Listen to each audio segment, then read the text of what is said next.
ओम नमो भगवती वासुदेवाय नमो। नमस्कार बंधुगण आपण मानकु आम यूट्यूब चैनल को स्वागत। बंधुगण आज आम कहबा आपनक पई आगामी ए 44 दिन किपरि साब्यस्त हेबो ता सहित जदि कहबा केउ सब जिनिस रे आगामी ए 44 दिन रे आपनक फायदा हेबो, केउ सब जिनिस रे आपनक सावधानता रहिबा को पड़िबो, आपनकर लव लाइफ किपरि रहिबो, कैरियर किपरि रहिबो, बिजनेस आ व्यापार किपरि रहिबो एवं स्वास्थ्य रो महत्वपूर्ण इनफॉरमेशन मध्ये आमे आपण मानकु देबो। आउ ए वीडियो शेष रे आमे आपण मानकु किछि उपाय विषय रे मध्ये कहिबो जहा द्वारा आपण आगामी 44 दिन को आहुरी अधिक शुभ और मंगलदायक साब्यस्त करि पारिबे। आगो को वीडियो आरंभ करिबा पूर्व हमर आपनकु रिक्वेस्ट कि जदि आपण हमर चैनल ले नुआ आछंती तो चैनल को सब्सक्राइब करंतु, संगरे नोटिफिकेशन बेल को मध्ये ऑन करंतु जहाद्वारा समय समय द्वारा नुआ नुआ वीडियो नोटिफिकेशन आपको मिलिबो। आसंतु जानिबा किपरि रहिबा आपनको पई आगामी ए 44 दिनर स्थिति। जदि विशेष भाबरे आमे आपनको कहिबु कोन आपनको पई ए सब दिन रे विशेष भाबरे पॉजिटिव रहबे पई जाउछि। जदि कहबा फ्रेंड्स ए सब दिन रे आपनको वित्तीय स्थिति रे काफी सुधार आसीबो पूर्व दिन अपेक्षा। अचानक आपनको धन प्राप्तिर अवसर मिलिबो जहा आपनकु भविष्यत रे आपनको पई गोटे बहुत भलो आर्थिक जीवनर मार्ग प्रस्तुत करिवो। शिक्षा पई समय बहुत भलो रहिबो एवं आपण बहुत भलो उपलब्धि को मध्ये प्राप्त करिवे। आपनको भितरे ऊर्जार स्थिति मध्ये विशेष भाबरे देखिबा को मिलिबो।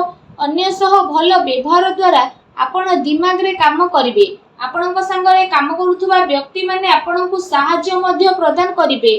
कौनसी योजना विषय मध्ये आपण विचार करि पारंती, धैर्यर सहित काम करंतु कारण टिके लड़ाई झगड़ा मध्ये होई पारे। शांत स्वभाव होई कि जदि कार्य करिवे आ कथावार्ता करिवे तो लोक माने आपनकु काफी तारीफ मध्ये करिवे। आपनको आर्थिक स्थिति काफी भलो रहिबो आ समय पड़िले आपण आपनकर किछि मित्रंक सहित आर्थिक सहायता प्रदान करिवे। चाकरी पेशा लोकंकु अधिक लाभ मिलिबो। मन चाह चाकरी मिलिबा कारणरु बहुत ही भलो धन लाभर स्रोत मध्ये मिलिबो। ए समय रे जहा भी किछि काम हेउची ताकु सफल बनेबारे प्रयास मध्ये आपण करिवे। किछि कार्य रे सुधार हेबार संभावना मध्ये बनुची। विपरीत परिस्थिति रे धन लाभर भलो अवसर मध्ये आपनकु विशेष भाबरे प्राप्त हेबो। आपनक मन रे शीघ्र पैसा कमाइबार तीव्र इच्छा मध्ये देखा देबो। एहा सही समय जोथि पई आपनक पई सफलता नेकी आसीबो। निज उद्देश्य को नेकी शांति रे आगो को बढ़िबे आ सफलता आपनकु मिलिबो। ता सहित जदि समय रो धैर्यर सह अपेक्षा न करिवे तो भलो परिणाम किपरि मिलिबो। काम कार्य बदलिबा कारणरु ए 44 दिनर स्थिति आपनक पई बहुत ही भलो रहिबो जहा द्वारा आपनक मन बहुत ही प्रसन्न रहिबो।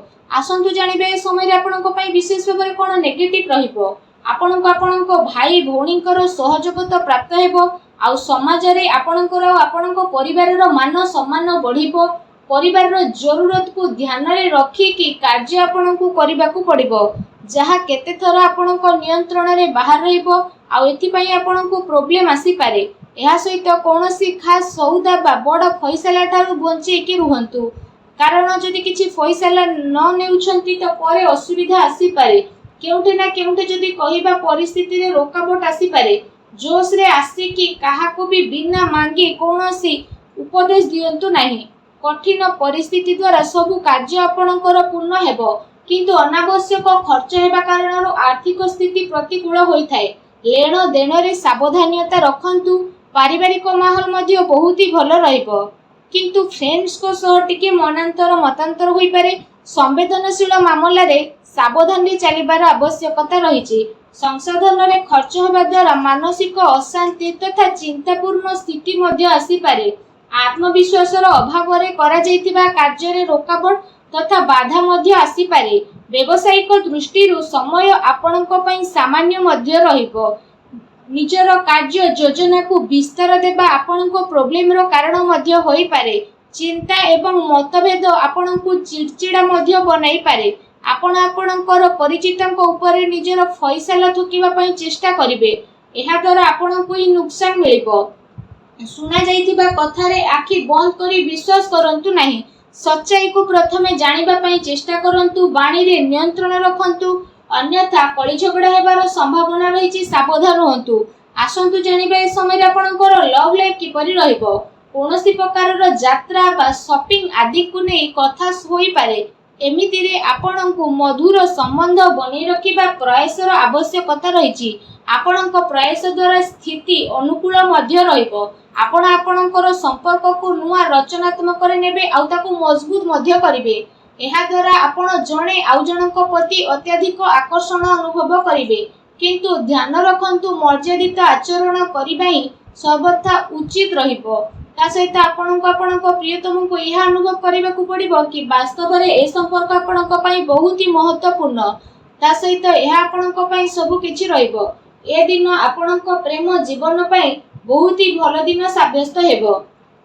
ए दिन रे आपणक अवश्य ही लाभ उठेबार रहिछि। आसंतु जानिबे ए दिन रे आपणक व्यवसाय कैरियर किपरि रहिबो।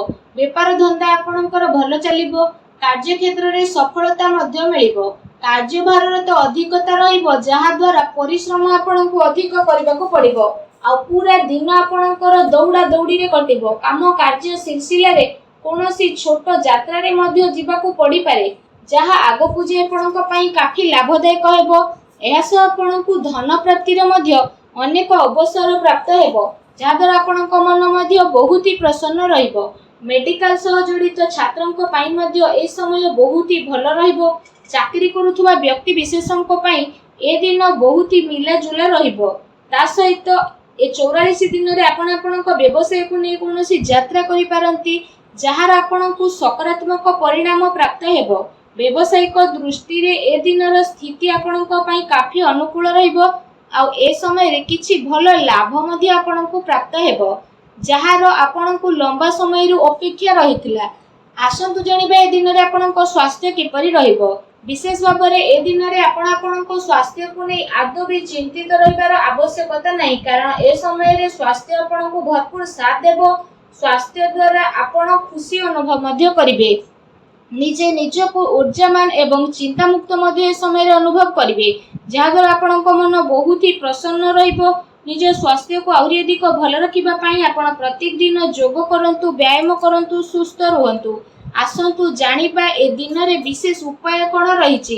ए दिन मानकरे आपण विशेष भाव में स्नान करि सारिबा परे भगवान बजरंगबलींकर मंदिर जांतु। आ भगवान बजरंगबली को आपण विशेष भाव में गुलाब फूलर माला अर्पण करंतु।